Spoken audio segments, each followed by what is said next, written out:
So This meeting is being recorded. well, welcome everybody. Based on some feedback that I received in the last few days, I've decided to continue with the kind of delivery that we had last week, encouraging people to ask questions and not worrying about whether I'm finishing my 12 pages, 14 pages of material on a particular night. Because it really is more important for everybody to understand what I'm saying rather than for me to motor on through for some reason. None of us is getting any younger, so it takes a little while to organize your thinking, etc. So I'm going to relax a little bit and not worry about how much I accomplish in one evening. If we need to, we can add a session or two at the end in February. We're not going anywhere. It's cold outside, so I don't think anybody's going to be too worried about that. Am I right? And you're following your wife's advice. Yeah, and a couple of other people. Yeah. Yeah, she's all about the quality rather than the quantity. Anyway, so let's start. We're beginning to talk about Wilber the Buddhist.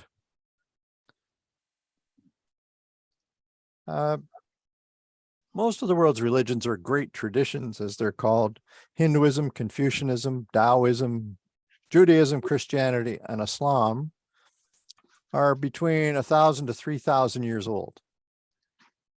Obviously, the 178-year-old Baha'i faith doesn't fit into this grouping, at least in terms of its age. Even so, it we may have something to learn from Wilber's recommended changes. Let's wait and see. These religious traditions were all born in societies that were significantly less developed than our present age. Now, I think I'm going to start at the bottom of the alphabetical list and start with Robert. He gets 2 in a row. So I'll pull up my notes or my readings and ask Robert to read the first one. At the time that the major texts in all these great traditions were first written, people really did think the earth was flat and was circled by the sun. Slavery was taken to be the natural state of affairs, the way things were supposed to be, and this was challenged by none of the traditions. Women were second-class citizens, if even that. Atoms and molecules were unknown. DNA was unheard of, and evolution crossed nobody's mind. Thank you. So despite its similar age and context, Buddhism dispensed with the magic and mythic worldviews of most other religions in favor of the application of reason to religious affairs. In fact, it was perhaps the first rational world religion. The Buddha himself made this clear in the following counsel. And perhaps Meryl could read number 2. Okay. Monks and scholars, just as you test gold by burning, cutting, and polishing it, so too will examine my speech. Do not accept it merely out of respect. Yeah, so he's advising them to test these things in their own lives before they agree to them. So they need to carefully analyze the meaning of his words, just as a goldsmith tests the purity of gold through burning, cutting, and rubbing. Only after they have convinced themselves by means of such inquiry would it be appropriate for them to accept the validity of his words. To generalize the principle involved, the Buddha is declaring that it would be inappropriate to believe something simply because one's teacher has taught it. The testimony of sacred scriptures alone is not sufficient. As the Dalai Lama goes on to say in his recent book, This profound advice demonstrates the centrality of sound reasoning when it comes to exploring the question of reality. The Buddha's teaching resulted in the overthrow of many distinctive characteristics of Brahmanism, especially the Vedic pantheon of gods, their complex rituals to appease these gods, and the rigid caste system. Therefore, Wilber regards the Buddha as manifesting the revolutionary passion of reason. Perhaps Nina could read number 3 for us. Sure. The real revolution that Gautama Buddha brought to India lay not so much in his actual spiritual practices. His yoga was already afoot in India, as in the fact that he denied the caste system. Much more than a religious pioneer, he was a social revolutionary, and this rocked India profoundly. Yet another example of the revolutionary passion brought by reason, even though Gautama was transitional as well his religion, one of the first rational religions in the world, was not based on mythic gods and goddesses. He denied all of that, and thus he simultaneously denied the dominator hierarchies, the caste system inherent in the mythological worldview. This is what was revolutionary about his system. Ken Wilber. So Nina, it's actually pronounced Gautama. So sometimes it's actually printed G-O-T. This particular version is more common nowadays, but in the earlier 20th century, it was G-O-T. When Wilber refers to Buddhism as rational, he is not using the word with the associations of something dry, abstract, analytical, or alienated. And Kim, I hope, will read number 4 to explain what it does mean to him. It, that is rational, means capable of at least a third-person world-centric perspective. It can therefore introspect and reflect on its own awareness and experience, adopt a critical and self-critical stance, understand what if and as if worlds, and step back from the self and take a detached, non-attached view. There were few, if any, gods, goddesses, spirits, or mythological elements in original Buddhism. It was quite reasonable. And I think it is this rational nature, along with its core, of course, waking up via state and stage development, that continues to make Buddhism so appealing to the modern West. Very clear. Thank you. So my question to you is Wilber actually a Buddhist? Is he a card-carrying Buddhist, or is he more accurately understood as a practitioner of Buddhist techniques? I know of no statement in his voluminous works in which he states that he has converted to Buddhism. Nor, as far as I am aware, has he publicly taken refuge in the 3 jewels, Buddha, Dharma, and Sangha, although he may have done so privately. He also has not changed his name, nor does he wear recognizably Buddhist clothing. On the other hand, though, he has meditated following Buddhist instructions for over 50 years. He first studied Zen Buddhism, then switched to Dzogchen teachings and practices. You'll remember Dzogchen is at the high end of Tibetan Buddhism. It means great perfection.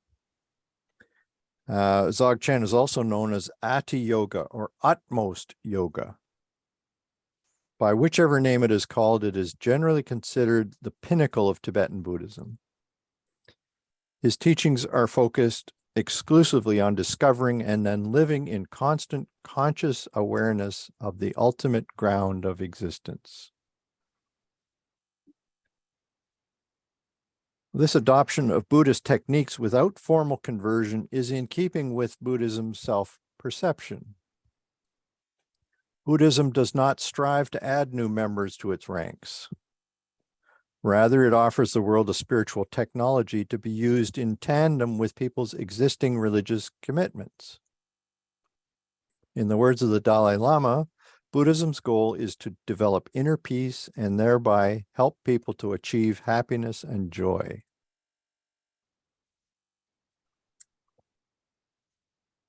I don't know if Eva's online, Linda. Have you seen her yet? I can't see everybody. Yes, Eva's here. Ah, okay, Eva, would you like to read number 5 for us, please? I just came back and I'm eating dinner, but I All will right. read Well, it. I'll ask you later. How about that? Okay. Okay. So Linda Russell, then, Okay. could you read 5? Reading number 5. In its long history, Buddhism has used a variety of teachings and means to help people first develop a calmer, more integrated and compassionate personality, and then wake up from restricting delusions which cause attachment and thus suffering for an individual and those he or she interacts with. The guide for this process of transformation has been the Dhamma, the patterns of reality and cosmic law orderliness discovered by the Buddha, Buddhist teachings, the Buddhist path of practice, and the goal of Buddhism, the timeless nirvana. Buddhism thus essentially consists of understanding, practicing, and realizing Dhamma or Dharma. Yeah, that's right. So this Peter Harvey is a real authority from Britain on Buddhism. While Wilber does not actively participate in the activities of the Buddha Sangha, which is the community of monks and nuns, he does practice Buddhist meditation on a daily basis. In his 1997 journal, One Taste, Wilber mentions that he typically meditates for 1 to 2 hours in the early morning before he begins working. So before we hear what form this meditation of his normally takes, let's see what path he had followed before 1997. Now, I don't know if Harold has arrived yet. Yeah, Harold's here. Oh, he is. Okay, great. Okay. Hi, Harold. Hi. So you made it. Okay. So number 6, please. I had been meditating fairly intensely for around 20 years by this time and had studied Zen with Kadagiri and Maozumi, Vajrayana with Kalu and Trungpa, Dzogchen with Pema Norbu and Chagdud. Plus, I had studied, sometimes briefly, sometimes for extended periods, Vedanta, TM or Transcendental Meditation, Kashmir Shaivism, Christian mysticism, Kabbalah, Taoism, Sufism. Well, it's a long list. No kidding. He didn't leave out much. My goodness. But then in, I guess it was 96 or so, he read the following line from Sri Ramana Maharshi, who is this fellow. That which is not present in deep dreamless sleep is not real. This caused Wilber to become extremely serious about meditation practice. Now, I believe what Maharshi is saying is that it's not real in the sense that it is impermanent. And this is a popular theme in Buddhism, right? The whole idea of everything that isn't permanent being quote unquote empty. So it's very similar, except that he's targeting deep dreamless sleep. What goes on then? This statement shocked him because it basically says that there is nothing, literally nothing, in the deep dreamless state. And that's Ramana's point. Ultimate reality or spirit cannot be something that pops into consciousness and then pops out.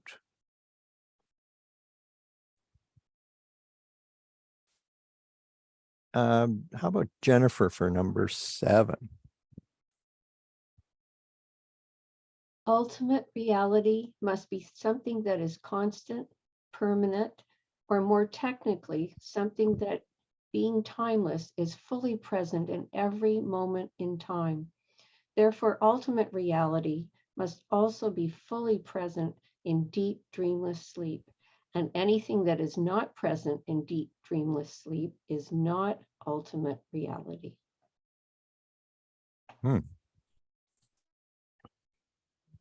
Okay. So this profoundly disturbed Wilber, who had already had several Kensho or Satori experiences, which he describes as glimpses of one taste. He now realized that these had all been confined to the waking state. Like the majority of humanity, most of the things he cared about at that point in his life existed in the waking state. And I think that's probably true for most of us. And yet the waking state was anything but permanent, coming and going every 24 hours. Suddenly he was learning that according to the great sages, there is something in us that is always conscious, that is literally conscious or aware at all times and through all states, waking, dreaming, and sleeping. And that ever-present awareness is spirit in us. That underlying current of constant consciousness, or what he also calls non-dual awareness, is a direct and unbroken ray of pure spirit itself. It is our connection with God, our pipeline straight to God.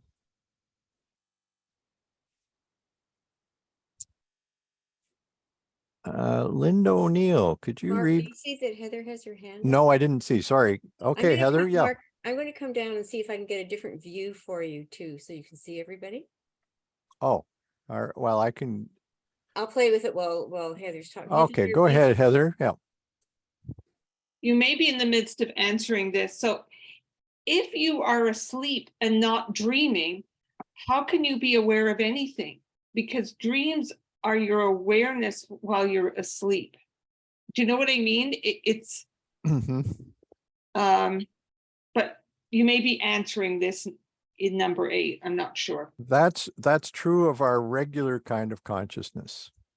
So I was on this one, right? But then I put this on. I still have to scroll to see everybody. Anyway, sorry, we're just looking at the limitations of Zoom here. Okay. Sorry. Yeah. So what I want to say is that what you're saying is true from our point of view, which is based in waking consciousness. And I think Wilber is going to go on to say that it is possible to expand that consciousness. So first into dreams and then into the deep dreamless state. And we are going to talk about that specifically. Okay, thanks. So hang on, we'll be there. Okay. Yeah. So number 8, did I asked Linda O'Neill if she would read this one. Yeah. Yes. Okay, there we go. Thus, if we want to realize our supreme identity with spirit, we will have to plug ourselves into this current of constant consciousness and follow it through all changes of state, waking, dreaming, sleeping, which will, 1, strip us of an exclusive identification with any of those states, such as the body, the mind, the ego, or the soul, and 2, allow us to recognize and identify with that which is constant or timeless through all of those states, namely consciousness as such, by any other name, timeless spirit. One taste. So maybe I should just ask how that's going over. Are you boggled by this? Is this does it make sense? What you've heard so far? Let me turn this off and I can see everybody. Oh, there you are. So David Oak's got his hand up. All right, David, go for it. Yeah, I'm not boggled by it, but it's something I think that takes time to digest. Mm-hmm. And I'm sure with anything that's really worth looking into, you have to live with it for a while and think about it. Yeah. And you have to have practiced for a great Yes. number of years in order to be able to actually live it. It's one thing to handle it intellectually, but it's a whole different thing to do it. As any of you have tried to encourage lucid dreaming in your own life, which is sort of step one in that expansion of consciousness. Not easy to do. In fact, I think all of this, that we're looking at is really, it takes a lifetime to, and plus some more to really comprehend it or come up with it. Well, thank God there's the grace of God to speed things up in certain cases. Otherwise, we're all out of luck. We should have started 50 years ago, right? Yeah. I didn't know very many of you in that time. Just Linda O'Neill and my sister. Okay, Jack, what are you going to say?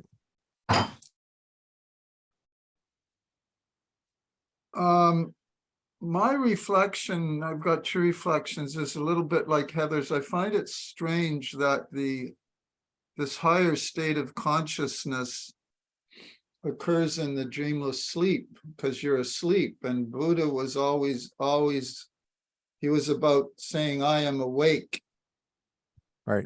So there's a bit of a paradox going on there, that this high state of consciousness would be in the state of sleep, the dreamless sleep. That's my first reflection.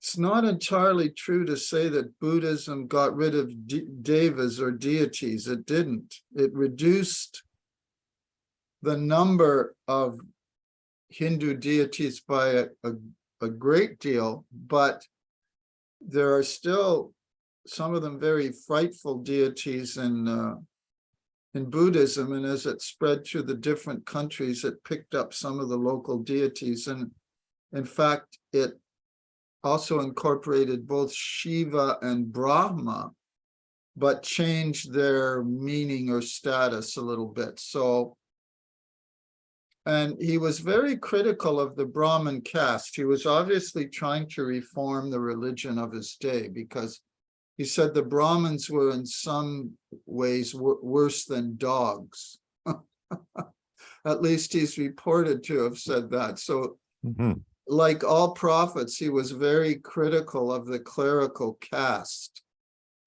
You have Jesus condemning the Jewish clerics of his time. And of course, Baha'u'llah wasn't fond of clerics either, except the ones who really lived their faith.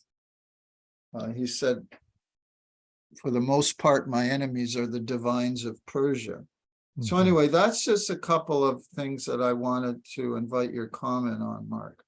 Well, I want to address the second one, particularly, Jack, the idea about how many devas were left when the Buddha was finished teaching. This is where we're really hampered by not having access to the authentic teachings of the Buddha. Now, I haven't done an in-depth study of the Pali tradition itself, which are the earliest ones that are recorded and available to us at this point. So I can't say for sure. I know that as things developed over time, as Buddhism took over more and more countries, it assimilated many of the belief systems that were in those countries and their gods. Yeah, that's my understanding too. So, but at what point did that happen? I'm thinking it was not during Buddha's own life, but it's hard to prove it because of the difficulty we have with the original teachings. But it's a good point to realize that just because he was against it doesn't mean that his followers are necessarily against it. What about the paradox of the dreamless sleep and I am awake, you know? Well, I think what the Buddha was saying is he is awake during all of those states of consciousness. He achieved it, which is a revolutionary concept for most people. Because when we lie down at night, that's it. Very rarely do we remember much of what happens in that 8 hours. And that's a third of your life. So is it just wasted? You know, I mean, there's lots of science about how helpful that period of time is, that touching in the deep dreamless state, touching the source of power so that you come out refreshed the next day. But there are so many mysteries associated with this that I think if Wilber and company can shed any light on it, it's going to be very helpful. Anyway, so I've got 3 people with hands up. If you're okay, Jack, I'll just. Yeah. I was just going to say before you take their questions, Mark, that there's been a comment on Facebook by some of the senior friends, Baha'i friends, that they're dreaming more as they age. And I comment it's probably preparation for the next life, which is the world of vision. It's entirely possible. That's a good hypothesis. Yeah. Okay, Joey, what are you thinking about? I'm just wondering, because in reading 8, in sort of I am very superficially aware of all this teaching, is if I strip away everything, all I have is God, or as he calls the spirit. So it makes me think that Wilber really is, when I read all of this, I see him as a very, in some ways, religious person, or in terms of his connection with God, if that's how you would want to define it, not a particular dogma, but certainly that relationship with God. I think you're 100% right. I don't think people appreciate that significantly enough. He is deeply religious. There's no question about it. But he knows all the different names that God goes by, which scares people if they're trapped in a particular silo and don't like to hear all those other names. So it's really the names of God that he puts them in. He doesn't categorize them. It's much like progressive revelation in terms of how he might see things. Yeah. Right on, Joey, right on. Yeah, I think you're right. Okay.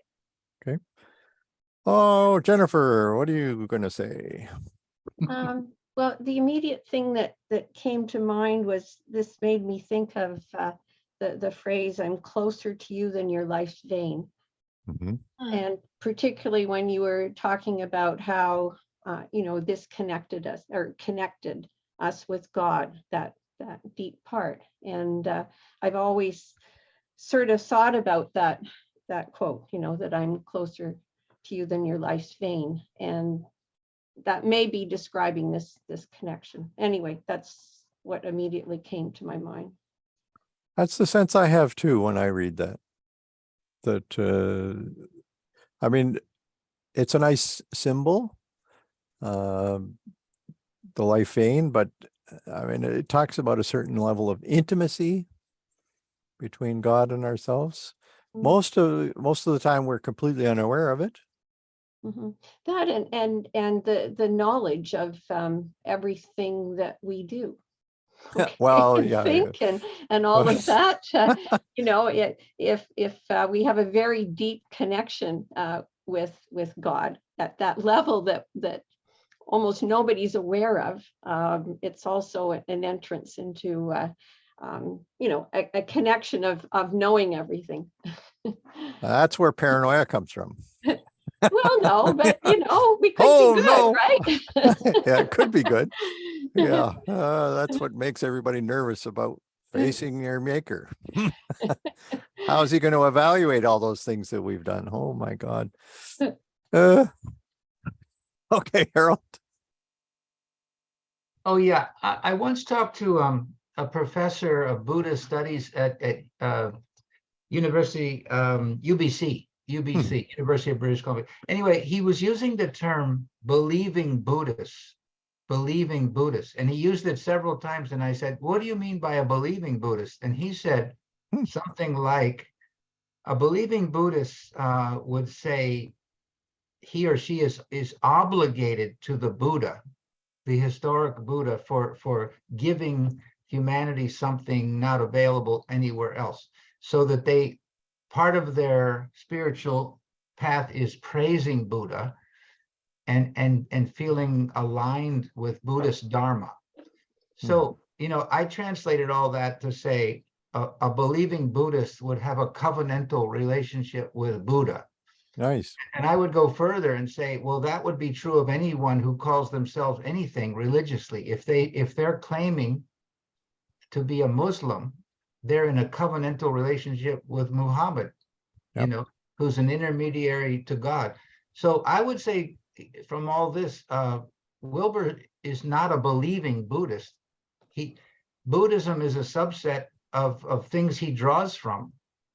Like he drew from non-dual Hinduism, and he would draw from anything. He might draw from a Baha'i concept if he came across it and it made sense to him. Right. So I'm not complaining. I'm just saying he's not a Buddhist, if by a Buddhist you mean a believing Buddhist. That's fair enough, I think. Yeah. Anyway. Yeah, it's a good point. And it makes me think, as you were talking about that, Harold, I had raised the same kind of issue when it came to Sufism in a previous course. Yeah. That in North America, for instance, many practicing so-called Sufis just don't have any connection whatsoever with Islam. They're scandalized if you think of them as Muslims. So there's some question as to whether they're really Sufis. I mean, people like Syed Hossein Nasr, who is the godfather of Islamic studies, would say absolutely not. So, but then again, you can use the same language you just did with the believing Muslims as compared to the non-believing Muslims. Actually, it's more almost a exclusiveness there, whereas Wilber is opening it up to be much more inclusive. Yeah. Okay, so I guess I don't see any more hands, so I guess I'll move on.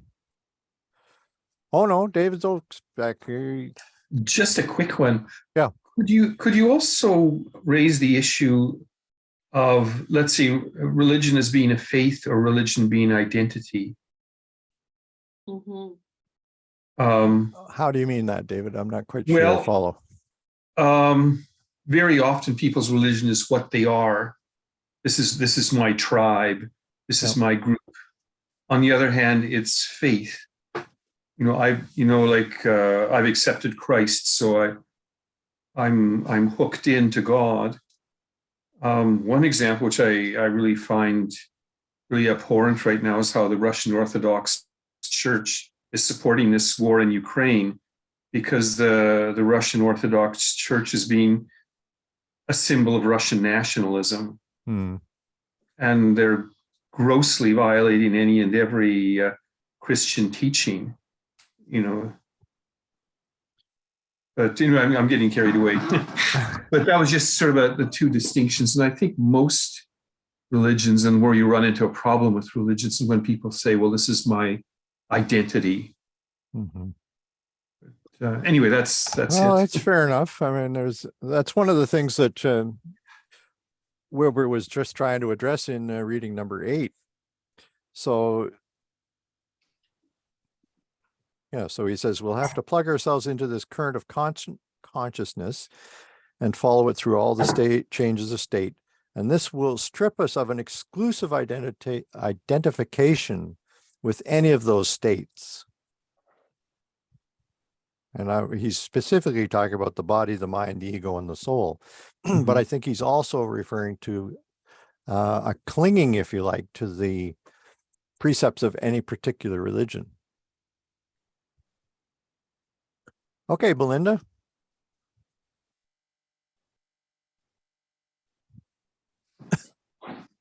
Responding to David Oak's remark about the Russian Orthodox Church, this is not new. That's in many respects a very corrupt outfit. If you go back to the time of the Tsar, and so we shouldn't be surprised. But on a broader level, anytime you get a religion aligning itself with nationalism, you have an extremely toxic mixture. And I don't care if it's Russian Orthodox or right-wing Republican Christian, it's the same bloody thing. And going back to the first quote you have there from Wilber,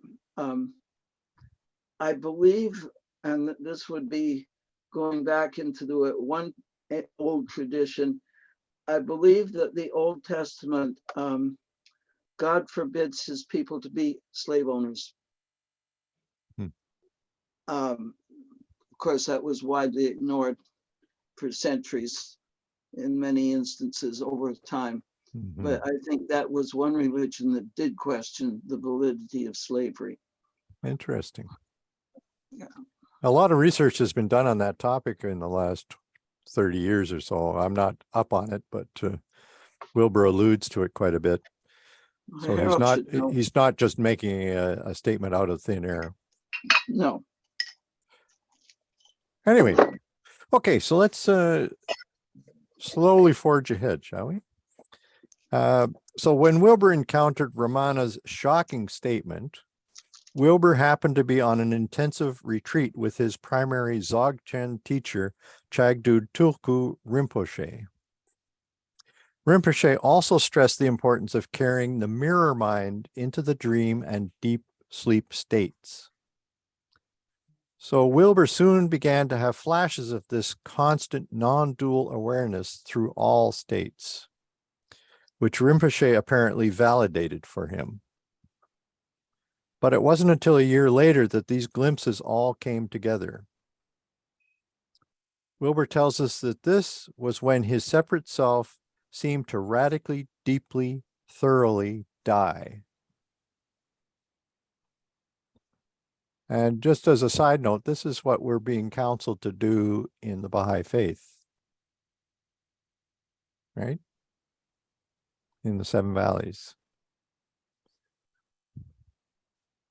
This special event occurred while he was working on sex ecology spirituality.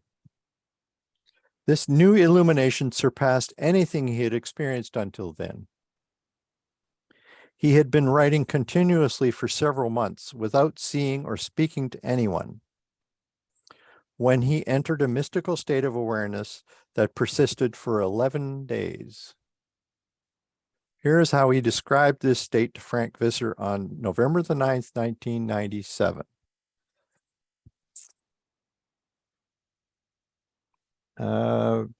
Mary, are you in the mood to read tonight? Thank you. I can pass it. Thanks. Okay, Thank no problem. Hangame, how about you? I'll bring up my list of readings. It's number 9. It takes a little while. It's a long one, so take your time. And it's a critically important one. For 11 days and nights, I did not sleep at all. I was awake 24 hours a day. Towards the end of that time, I would lie down and my body would go to sleep, and I started dreaming, but I was completely aware of the dreaming, lucid dreaming. Then I would go to deep, dreamless sleep, and I was aware of this deep, dreamless sleep. Then, out of that, I would see the dream arise, and I would be aware of that. And out of that, the gross realm would arise. So it was basically a case of turiya, the fourth state, beyond waking, dreaming, and dreamless sleep. Since then, access to that awareness has been present fairly constantly.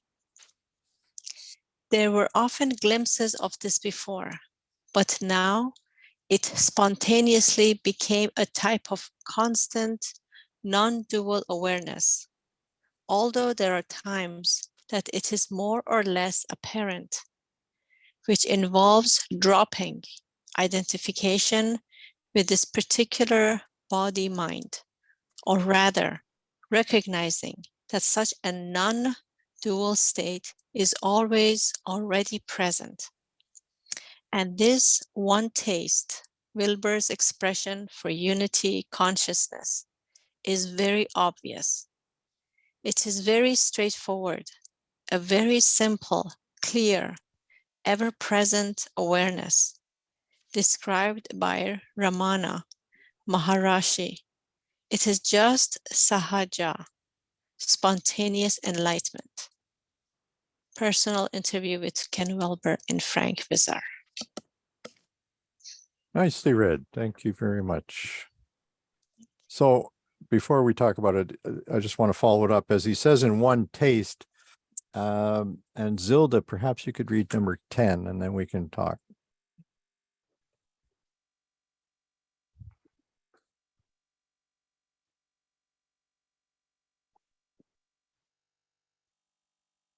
Are you there, Zilda?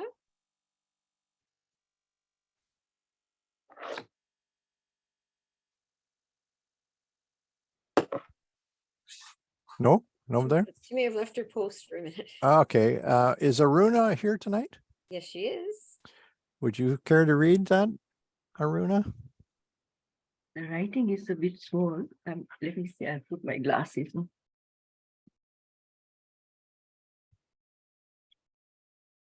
I was unmoved in the midst of changes. There was no I to be moved. There was only unwavering empty consciousness, the luminous mirror mind, the witness that was one with everything witnessed. I simply reverted to what I am, and it has been so, more or less, ever since. Ken Wilber, One Taste, March 23rd. Very good. Thank you. So Wilber had discovered his own Buddha mind, his own Godhead, his own formless, spaceless, timeless, infinite emptiness, his own Atman that is Brahman, his Keter, Christ consciousness, radiant Shekinah, or what he calls one taste. That is his true identity, which released him from the terror and torment that necessarily arises when you identify with a little subject in a world of little objects. Having found his true identity, he then re-entered the lesser states of subtle mind and gross body and reanimated them with radiance. His lesser self thus became the vehicle for the spirit that he is and was all along. He had merely recognized the pure and empty self that had been his natural awareness from the beginning, but that he didn't notice because he had become lost in the intoxicating movie of life.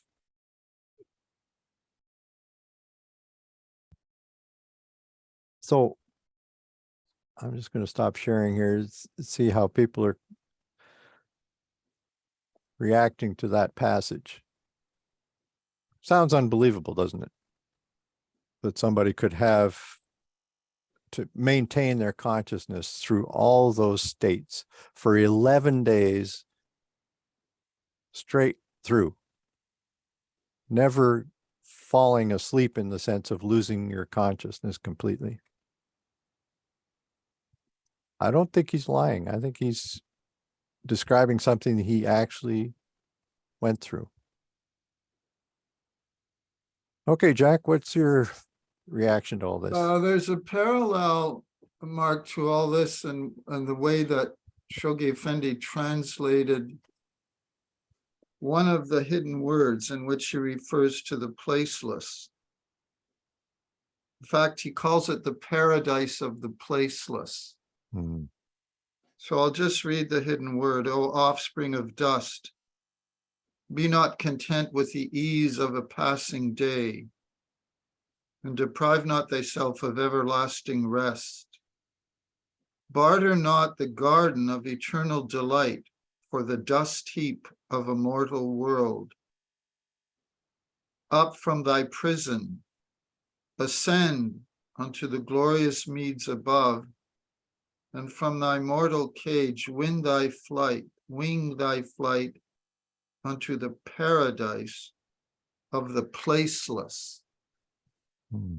So sounds like Wilber was in a placeless place. But does he describe it as a pleasant experience? Absolutely. So it's a paradise. He was in this paradise of the placeless. Absolutely. Okay, well, but it seems to me that Baha'u'llah has referred to that in that hidden word. That's a nice connection. I like that. And well, yeah.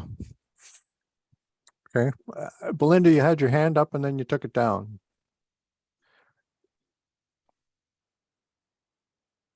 Did you want to say something? No,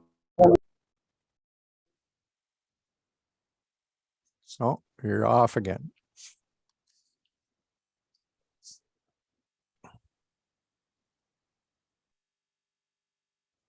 Okay, we've lost Belinda's video. I'm not sure what's going on there. Okay, Harold, and then Joey. Yeah, Joey first.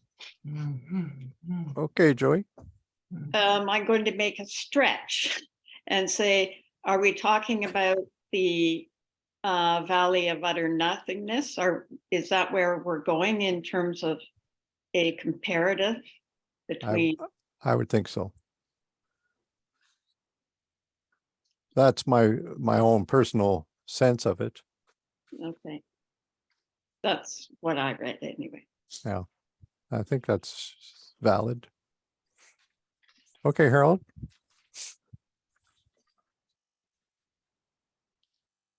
There. You know, there were early Christian Gnostics who were saying very similar things, I think. And they were sort of saying, you know, you don't really need Jesus to become one with God. And so that was a rather big threat to you know, to Christendom and to the authorities in Christendom. And I think Sufis got in similar, you know, straits by sort of implying, I can go direct to Allah without Muhammad or even the Quran. So a Gnostic is someone who says, I can go straight to ultimate reality and without any help. And now, you see, if you're Gnostics tend to not give enough credit to their sources. So to me, Wilber is a Gnostic, a very brilliant guy, and he did it all himself, or he thinks he did. So he's unaware of his debt to those who came before, who provided insight. I would disagree with you there. Okay. I haven't highlighted it yet. This is why I don't say he's a Buddhist. He hasn't clapped loud enough for Buddha. And no, he's sort of clapping loud for the Hindu man who gave him food for thought. But that was only, you know, in a larger quest for truth. So, you know, anyway, this is a kind of neo-Gnosticism, you know, and it has popped up before. I think there are ways to look at this. In other words, this always happens. There are people who say, I don't need a manifestation of God to be one with God. And I don't think they're telling the truth. Anyway, that's my opinion about all this. Well, my sense in reading about Buddhism is that lineages are exceptionally important to all of them. That, I mean, he's not mentioning every one of the people that he had dealings with, for instance, when he was practicing Zen Buddhism. There were many, many people, and each of them would point to the lineage that they were sort of the most recent flower of. And of course, those lineages all go back to Buddha. And that's one of the problems with having a religion that's however many years old, what, 2,500 years old. You almost lose touch with the founder. So I don't know if we were to ask him a question like that, whether he would say that he was not thanking all those believers in the chain leading up to Buddha. I mean, in Baha'i's case, we're only 178 years away from the very beginning of our religion. So it's pretty easy for us to remember. Plus, we have all the writings that aren't even all translated yet. So it's right in our face all the time that this is Baha'u'llah. And it's the Bab and Abdul Baha, etc. So I don't know. I mean, I don't know whether he would agree with you that he's a neo-Gnostic. That would be something that I would want to delve into over time. But my suspicion is that it's not quite true in his case. To follow up a little, I'm talking about consciousness, which is his favorite topic. Mm-hmm. He's not conscious of having received help in moving up the scale of consciousness. There's not enough gratitude. Oh, and I'm also talking about metaphysics. He's saying he's one with the Godhead. Anyway, so to me, it's a false understanding of infinitude. It's like saying me, a finite mind, actually became infinite. And to me, it's a self-contradiction. Anyway, that's just how I see it. But I'm learning a lot anyway from him, independent of any criticisms I might have. But do you not find Baha'u'llah's writings about the seventh valley paradoxical? Yes, but I think he has the authority to make those claims. And so he's really spent an inordinate amount of time describing the hierarchy of existence and the need for a manifestation of God. This is something humanity seems to not know about. And so this is the big learning that's to happen. Yeah, I think that's fair to say. Yeah, I think you're probably right that Wilber has a lot to learn about that particular topic. I don't know whether he has time to do that in what remains to him, but yeah, I would agree that the Baha'i faith is really centering its attention on the role of the manifestation of God as separate and beyond all of the rest of humanity. I don't know that that was ever clear before. Yeah. Otherwise, we tend to think we can become one with the infinite. Mm-hmm. This is something humanity, we have hubris, we have pride. We think we can do it all by ourselves. And there's something quite inaccurate about that. We're not aware that we're created, not the creator. Mm-hmm. And I think it's also got something to do with the ephemeral nature of those kinds of states of consciousness, that it's easy to be deluded into thinking X, Y, and Z, because there are so few geographical landmarks to help us to figure out where, in fact, we really are.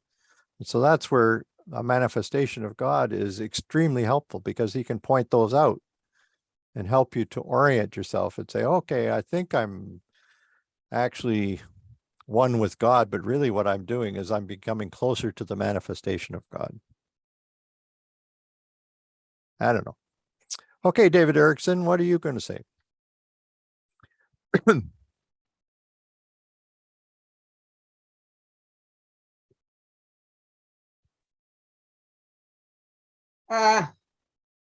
I don't know. But you know, for myself personally, I think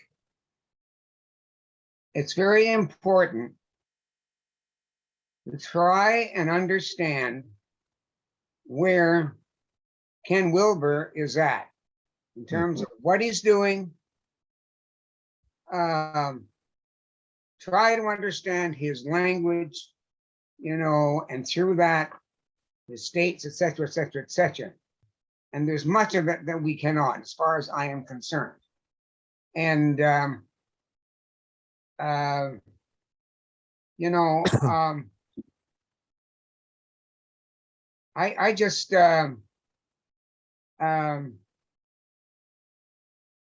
well, this is going to sound terrible, but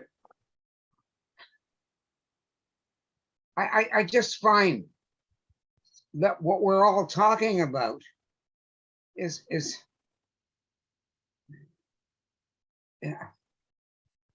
to me, it's just not there. It sounds good, very, very good. But you know, I don't think we're missing the mark somewhere. Mark, I don't mean you, but we're missing the mark. And I think this is what bothers me. You know, I mean,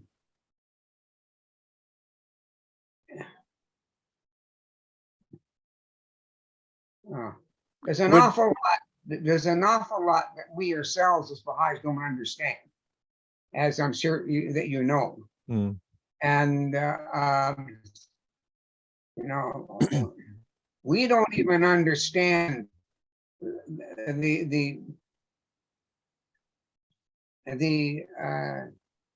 even the concept of unity. That's revolutionary in our world today, and it will be in the future. It was not in other ages. Oh, yeah, talk about unity or, you know, this kind of thing. I mean, all the religions, you know, refer to it, and it is important, but it didn't come out in the way it has with the Bab and Baha'u'llah. Baha'u'llah could not, you know, reveal his world order without, you know, the reality of unity in a full blast. and unity is, see here, I'm talking about, you know, is very, very deep. You might say, in a sense, his whole revelation is a revelation of unity, and within unity, you know, Ken Wilber, he has a whole system, and it's very complex. But you know, we can only intellectually, you know, okay, but the thing is that you have to, we would have to apply it. We'd have to, we understand that we'd have to apply it. So, and I just don't see, it's very hard for me to talk like this, but you know, I just do not see the intellectual part of it, which, you know, I'm trying to understand something. That's intellectual. I'm trying to understand something. Okay. But I just don't feel, this is just me, I just don't feel that we're really getting to what is important. I really, really don't. Okay, and you're thinking of what's important in terms of the Baha'i faith? Is that what you're saying? Or do you mean in Wilber, David? What do you mean? You're not being clear. I'm never clear. Well, you're clear. know- Then in Wilber, do you No, mean no. we're not getting to Wilber or we're not getting to something else? I don't understand.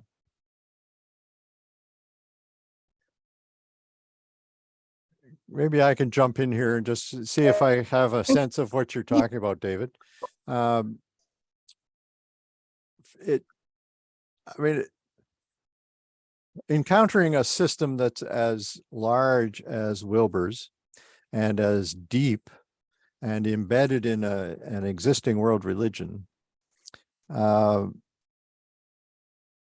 still having the sense that it's not hitting the mark, as you said, that there's something missing, that somehow or other his approach is off. And that's what I'm thinking Harold is saying too.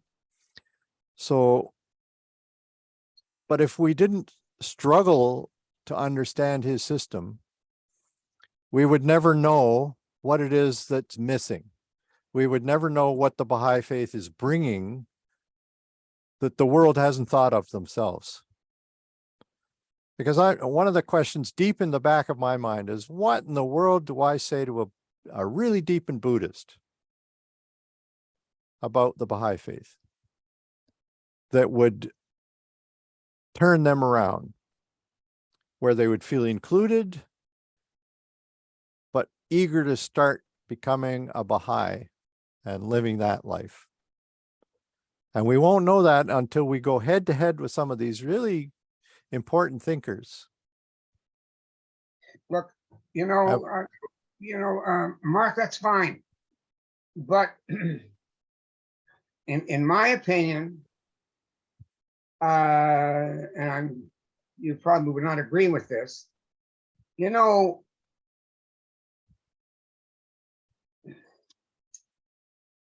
if we are going to relate the teachings of the Baha'i faith or the teachings of Baha'u'llah, or and to anything that Wilber is talking about and saying, that's clouding the issue. To me, that's simply clouding the issue. No, I think that it's very, very important for us simply to go on, like with the readings and so on, and your remarks. This is what Wilber is talking about, blah, blah, blah, and so on. Then, after that, you see, then later on, bring in the Baha'i faith. If we're going to bring in the Baha'i faith, before we understand anything about Buddhism, well, that's just too damn bad. Okay. That's just not. So I know, but I think in certain ways we are clouding the whole issue. Okay. Well, so we've got agreement then that it's okay to continue with Wilber for a while. Yeah. Thank goodness. Whew, I was getting nervous. Okay. Linda O'Neill, what would you like to say? Well, I'd like to say that I have been fascinated by Wilber as an integral thinker and very stimulated and kind of in awe of his study and his intellect and so on. It strikes me, and I don't know where this is, but somewhere I understand that Shoghi Effendi spoke about in the future that Baha'is will have more time for mysticism than we do right now. And that really strikes me when I think about what we are supposed to be doing. I'm not saying that people shouldn't, strive to develop a deeper sense of consciousness or whatever, but really we are being asked to do very specific things right now. I mean, there's our Baha'i practice of prayer, fasting, meditation, study, reflection, then the core activities, social action, public discourse. acts of service, performing your profession in a state of devotion. You know, all of these things, we're really being asked to focus on the 9-year plan. So it just kind of reminds me almost that these kinds of studies are luxurious. They're luxurious for the time that we live in and for the instructions that we've been given as Baha'is. Yeah, I understand what you're saying completely. I don't know whether I've told this story before, but Rahil Khanum came to Montreal many years ago. Had a big public gathering. I was able to attend to that. And I asked her what she thought about devoting time to mysticism. Oh my God, she jumped down my throat. Absolutely not. This is not the time. So I think in a way that's what she's saying. We've got other things to do at this stage in history. But over the intervening years, my feeling is that if we're going to actually attract a lot of the people who are involved in the New Age religions or in their spiritual but not religious, we have to attract them through what we understand of mysticism. That's the link that we're going to make. Aside from all of the surface differences between the religions, that's what they've given up. So if you're focused on that, they're not going to listen to you. They're not going to hear about all the wonderful things that the Baha'i faith is doing. They're going to listen to you if you talk their language about the spirit. Oh, I agree with that. I agree with that. But it just strikes me that that direction or that choice of emphasis in one's life is something that maybe a small number of people can dedicate themselves to. Fair whereas most people can come to a weekly class and get, you know, excited about Ken Wilber and read a book and whatever, but not you know, feel that they can almost in good conscience, you know, enter into a long-term study and internal development at this point in time. Well, then I don't know that there are any of us around here who would be willing to devote 3 years to a retreat as they do in Buddhism. Right? I mean, these are serious commitments that people are making to that faith. Anyway, that's a good point. Thank you very much for raising it. Okay, Jack. Then Joey, then Belinda.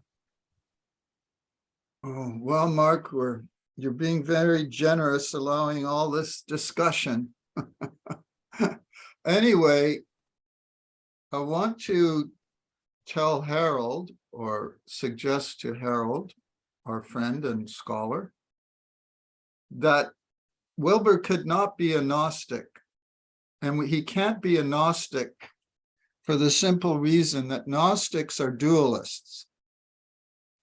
Generally speaking, they're dualists, and Wilber is anything but a dualist. He's a Advaita, non-dualistic guy. There's no dualism in his system. So and it's good to try to figure out what Wilber is. I just think he's a free ranger. First of all, he's, as Mark said, he's never said I'm a Buddhist. Well, he may have said it, but it's not clear. It's not clear at all. He's used Buddhist meditation to develop his consciousness. He's certainly not a man of faith. I wouldn't call him a man of faith. He's a philosopher. He's a mystical philosopher.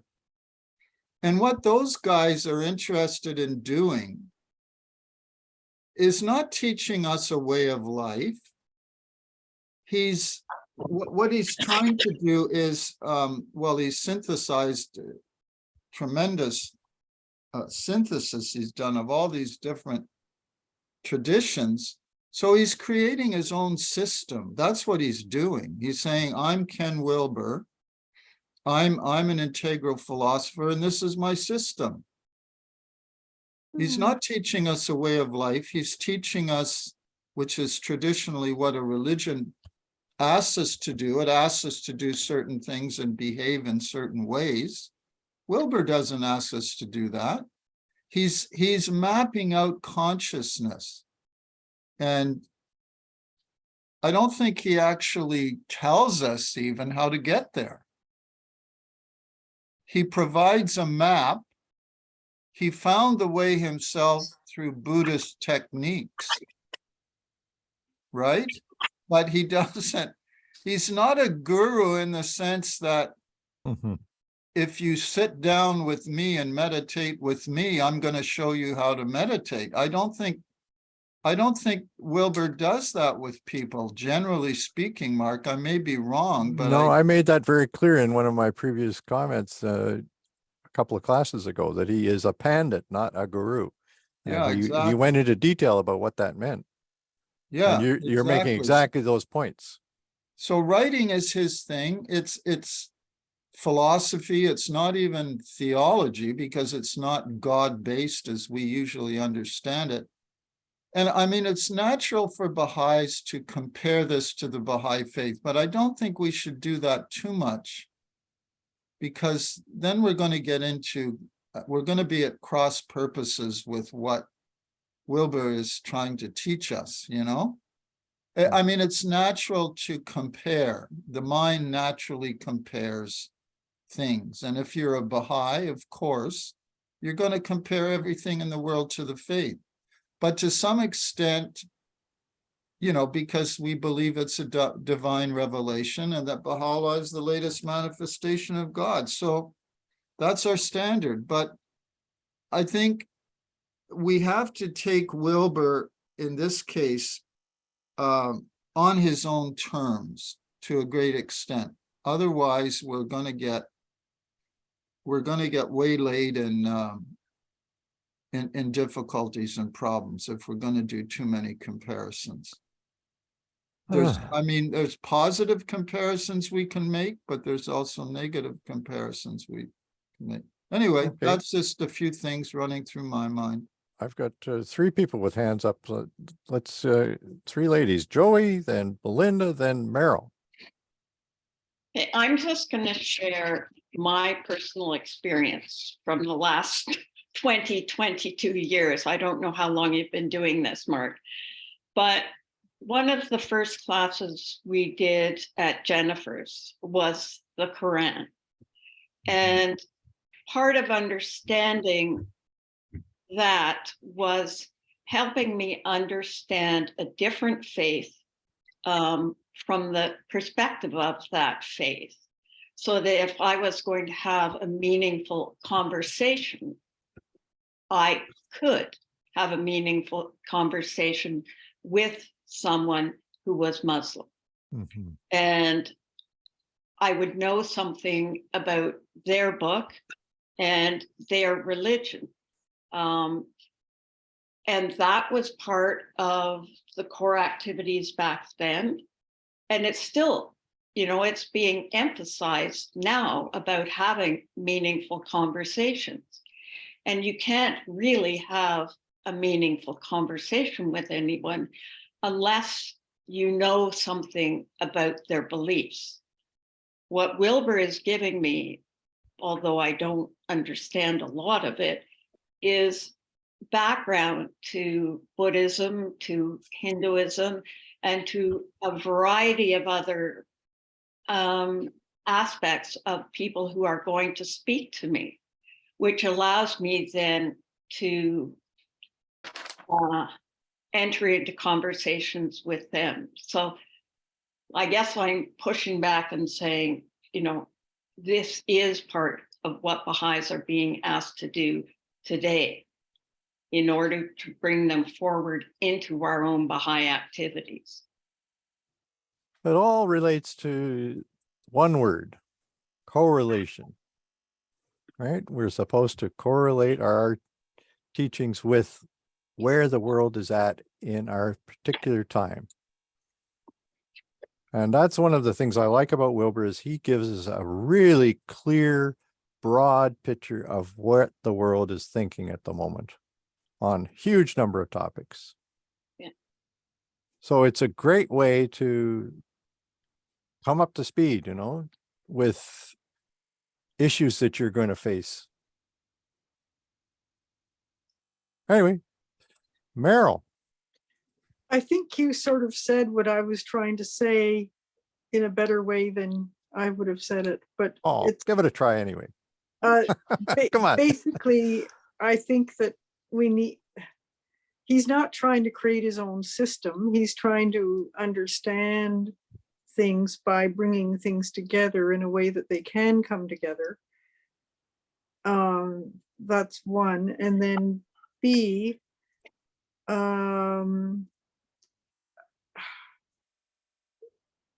I feel like I don't understand enough about Wilber yet to talk about whether, well, I'm not even a Baha'i, but if I were a Baha'i, to even talk about whether he's meshing well with the Baha'i faith, if I was one. Mm-hmm. But you're in a unique situation where you can help us to understand how he would mesh with Christianity. I couldn't do that yet either. No, but when the time comes, we're all going to be listening with big ears. Maybe. Because I don't know enough about Christianity yet. Oh, come on. Right. But okay, I was getting really lost. This is an aside, but I was getting really lost when you guys were still doing the readings here, like reading number 9 and 10 and all that. I don't understand this business about the states, and I don't know why that is. Well, I don't think you should worry too much about that. I have a whole class on states of consciousness that I'm actually just about to write. So it might come a little clearer at that point. Okay. So don't get too worried about one particular reading. Okay. The check is in the mail. Yeah. You got it. So just, and while I've got the floor, like how many classes are left in this class? Like how many evenings are left? I don't know. Oh. I used to know, but I was planning 12. But tonight, for instance, we're halfway through class number 5. Oh, okay. So it was going to go past Christmas, in other words. Oh, yeah. It was meant to go into February. Okay, got it. Thank you. I don't know if that's too long a time. No, but it's fine with me. Yeah. It's well, today's class isn't illuminating me a lot just because I'm getting lost in the states, but I'll trust you that we'll understand them more later. I sure hope to make it clearer. Thank you. Okay. Well, Bill, you've been quiet the whole night. I don't know why that is, but no longer. I was stirred by David's comment, and it just occurred to me that it's hard enough for me to listen to. I've been listening to his books and comprehend Wilber and begin to grasp his worldview and his philosophy and how all that works from a logical as well as a integral perspective. Mm-hmm. And I don't have any space to consider how does that compare to the Baha'i faith about every aspect of it. I just don't have the space for that. I need to jump in that pond, swim around in it, and then when I'm all refreshed, come out into the Baha'i faith and bring what I found there to the Baha'i faith, and have the ability to say at some point that I understand and am conversant with Ken Wilber to a Buddhist. And I think as if I'm able to do that, I become a much more powerful teacher of the Baha'i faith. Absolutely right. Yeah. So one of the questions to ask yourself is, what if you had the opportunity to sit with Ken for an hour or two, what would you want to share with him from your perspective that he hasn't addressed properly? Well, I would ask, I have a short bandwidth, and I would, kind of like a broken record thing. I would ask, how does this relate to actions that we can take? To how can we take this view and bring it immediately and effectively to start alleviating the sufferings of humanity? Yeah, excellent question. Merrill agrees.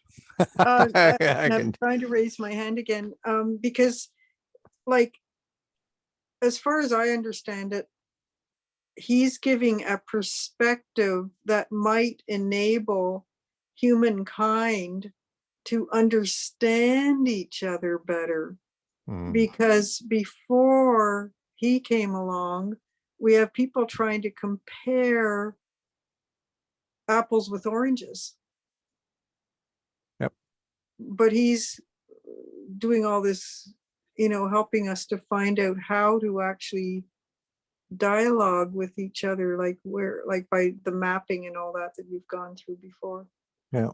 And we have a tendency, I think it's just a natural human tendency to think our perspective is by far the best. Right. And probably the only worthwhile one out there. But when you see the evidence of so many other perspectives, which are interesting and solve a lot of other things that you didn't even know were problems, it gives you pause. And so that there's a natural reticence to push yourself forward as the be all end all. Because no person can know everything, God can. Yep. Like, that's the point that I think we all miss. Like no one person, no one culture, no one nation, etc., can know everything. God Absolutely knows right. everything. That's why we need unity. Anyway, okay, Heather Harvey. This would have been helpful when I was involved in interfaith with Crick and places like, which I think David Oakes still is, because the person on Capital Region Interfaith Council, who was the Buddhist representative, did not believe in God. He was a Westerner, but was very interested in meditation and in Buddhist meditation. But he considered himself a Buddhist, although to how much he would be what Harold talked about as a covenanted Buddhist, I'm not really sure. And there's such a range of what is considered Buddhism. My son's fiance's mother is from Vietnam and considers herself to be a Buddhist, but that's almost a whole different world of Buddhism, of traditions and rituals and calendars and ways of looking at the world. So to just get even some idea through this study of at least this view of Buddhism is helpful. But there's just so many. Anyway, I just thought I'd mention that. It's well worth mentioning because there are so many flavors of Buddhism, so much history, so many important people that have written things or have done things that are worth noting. Yeah, it could be a life study, really could. So at that time there was discussion about how one qualified to be a religion and to be part of Capital Region Interfaith Council. And so when people were writing the mandate, they left God out of it because many Buddhists do not feel that they believe in God in a Western sort of sense. So I see Jack's got his hand up, but before we go to you, Jack, I would like to ask Belinda. She had her hand up earlier, but took it down. I'm wondering if she would like to have the floor for a few minutes here.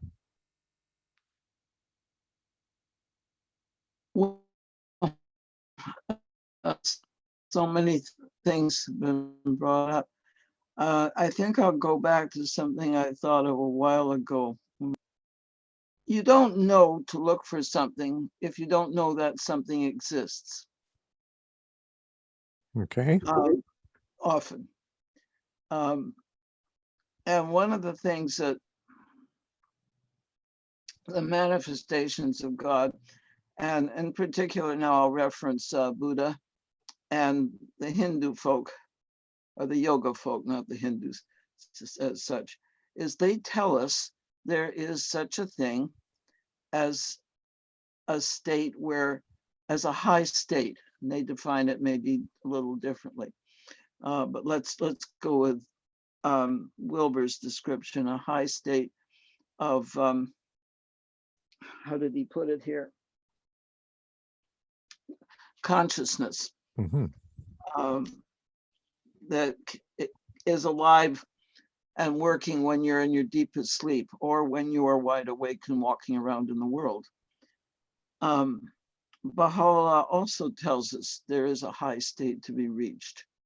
And we reference that as the valley of nothingness.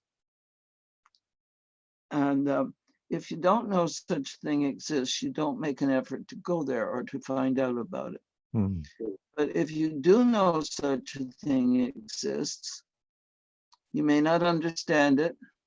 You may not feel you can ever get there, but you do know that it's something maybe you should step toward. If that's all you can do is one step. That's all I was going to say. Wilber kind of, the fact that Baha'u'llah says it to us as Baha'is, that's fine, we believe it, or we say we believe it.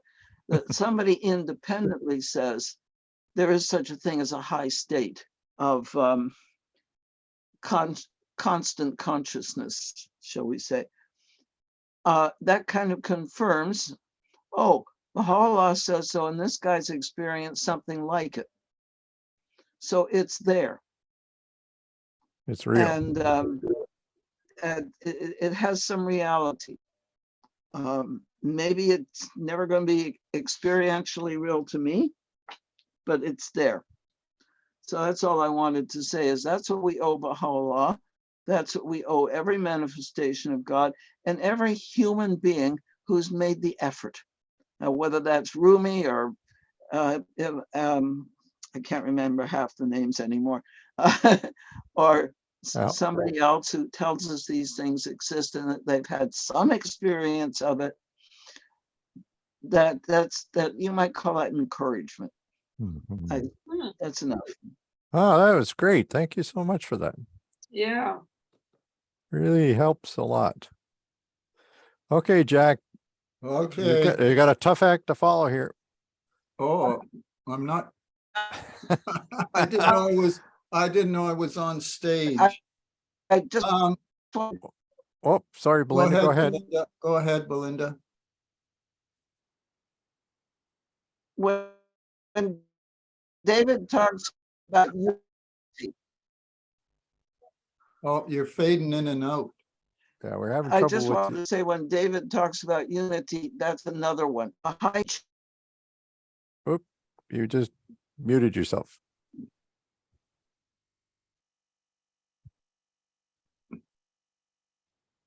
Okay.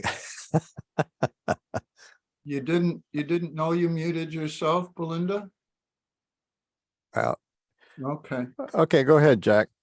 I wonder if Belinda turned off her video, if the audio would be stronger. Isn't that a fact? Could you turn off your video, Belinda, and then just try and say something?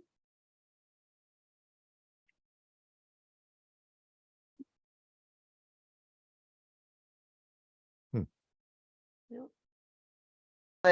Between my muting or unmuting and what you see or hear. We're hearing you clearly now. Clearly. Yes.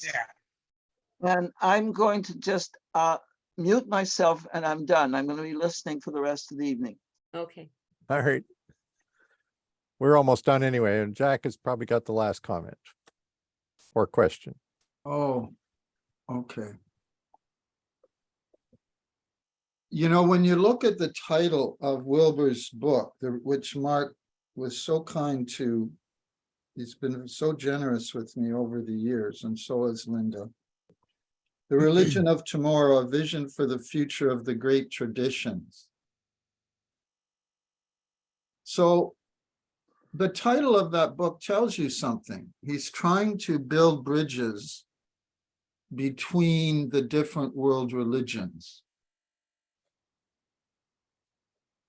But how he's doing it is not by creating a new religion, it's creating a philosophical system. If Wilber believes in reincarnation, I don't know if he's ever come out clearly on that, has he, Mark? Oh, I don't think so. Okay, well, if he believes in reincarnation, we could call him a theosophist, because theosophists don't necessarily believe in God either.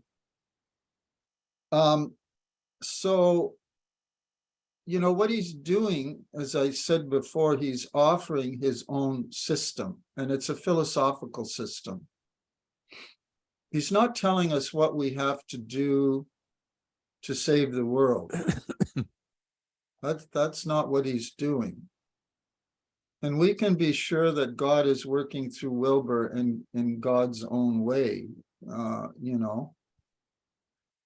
So I was reading today a tablet or a letter of Abdul Baha to Mirza Ali Akbar Naqshbandi, who was the father of Ali Naqshbandi, who died just a couple of years ago.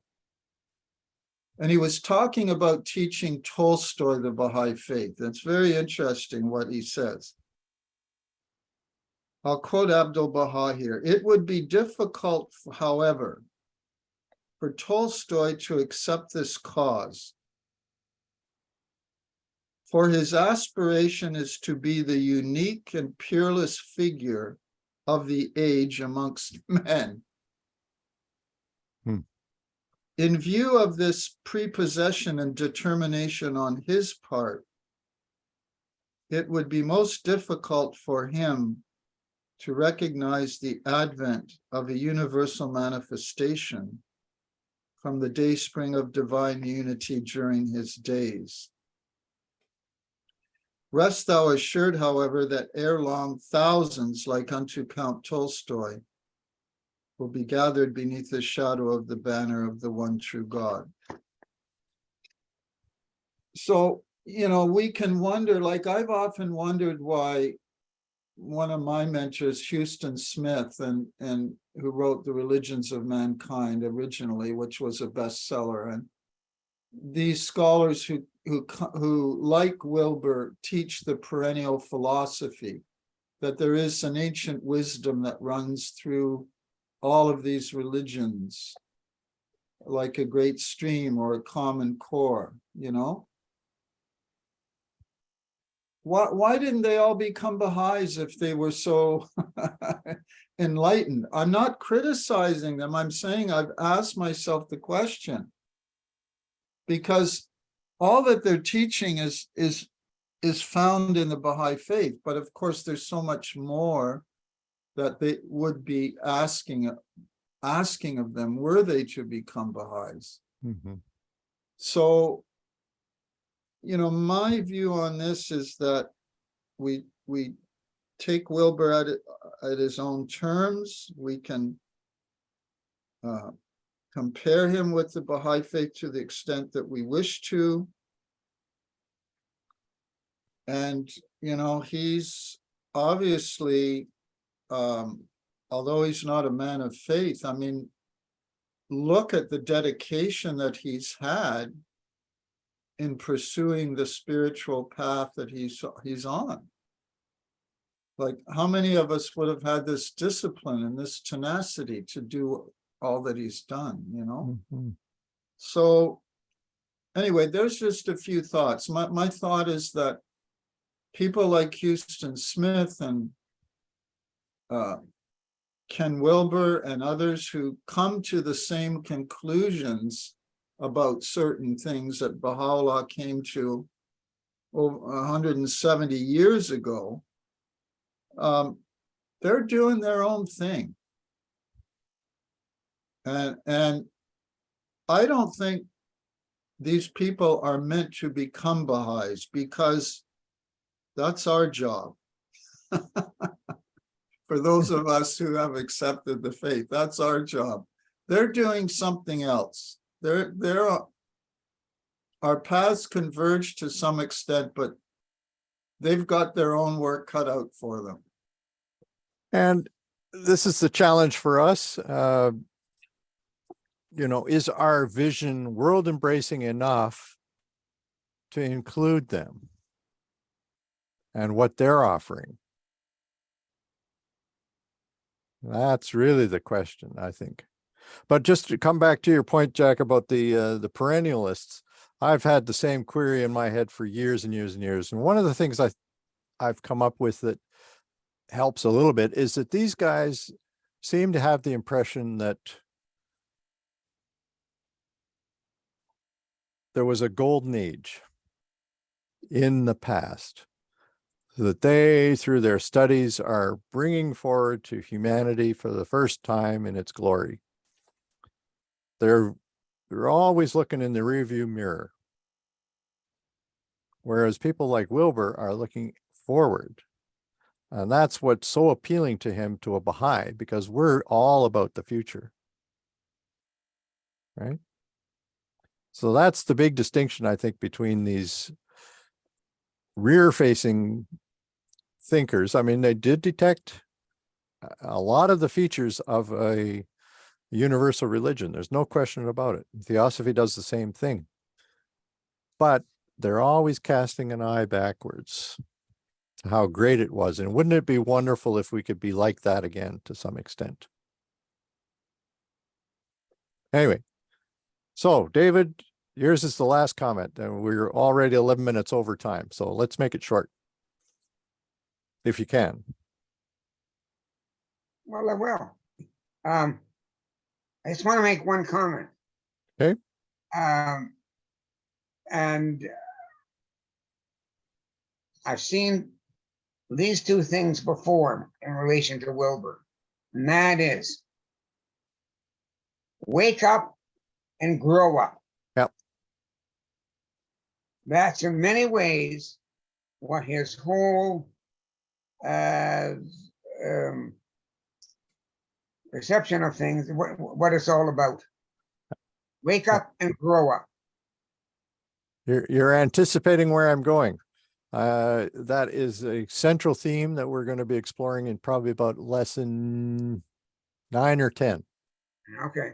It's the way he structures the religion of tomorrow on those two themes. So we'll have a lot more to say about that. Thank you for raising it. Well, folks, I need a show of hands. Do you think what we did tonight is a good idea? Or should we go back to more content? So if you feel that what we did tonight was the way to go, please put your hand up so I can see if you're okay with it. Okay, looks like the majority has it. I guess I'm in the minority. I would like a bit more content, but no. Well, Yeah, I feel that way too. okay, so there's a bit of a balance here somehow. Okay, Heather. Oh my God, look at all these hands up. Oh, I told you they were the last comment. Or is it applause? Or is it? No, these are hands up. Heather Harvey, David Oak. Okay. Heather, you're muted. No, I was voting. That's Oh. why I put my hand up, not because I was wanting to talk. Gary, Although I okay. do understand what people are saying about maybe a bit more content, but to have a balance. However, I've missed a whole lot of these, so I'm the wrong person to ask. Okay, David Oak, what did you? Yeah. Well, I just like to say that I enjoyed it. Enjoyment isn't the right word. I found this very, very. Anyway, it was interesting. I realized just how talented and substantive the people here are. You don't get conversations like this at a bar. Well, and That's but true. what did what's the quote from the spark of differing opinion. No, from the clash of differing opinions, the spark of truth emerges. Yep. Uh-huh. And that's, and of course, there's a balance. Yeah. Okay, And Meryl. that's it. Okay, Good night, Meryl. folks. Yeah, I'd like to see if we're going, like, I see an interplay between content that's done well and long enough so that you get enough of the content so you know what you're talking about. And then you take some time for some discussion, but then you go back to content, like, Right. like, etc. Well, if you guys didn't have so many questions. That's what I mean. You need to cut us off, maybe. But it's healthy. Yeah. Well, I mean, you guys need to feel your freedom too. So Yeah. it's a delicate balance. I don't know. I probably Well, fail half of the time. I'd like to get a bit more of Wilber than us, you know? Okay. There's lots more where he came from. So yeah. So okay, I'll try and keep all that in mind next week. So anyway, we're gonna have a nice snowstorm this week. Yeah, up to 25 centimeters by Friday if the meteorologist is right. Wouldn't that be great? Finally. Oh. I guess it might be a white Christmas. Starting to look like it. We'll have to put on Bing Crosby. I'm dreaming. Oh, jeez. Okay, good night, everybody. Thank you, It Mark. was great to see you. Thank you so much.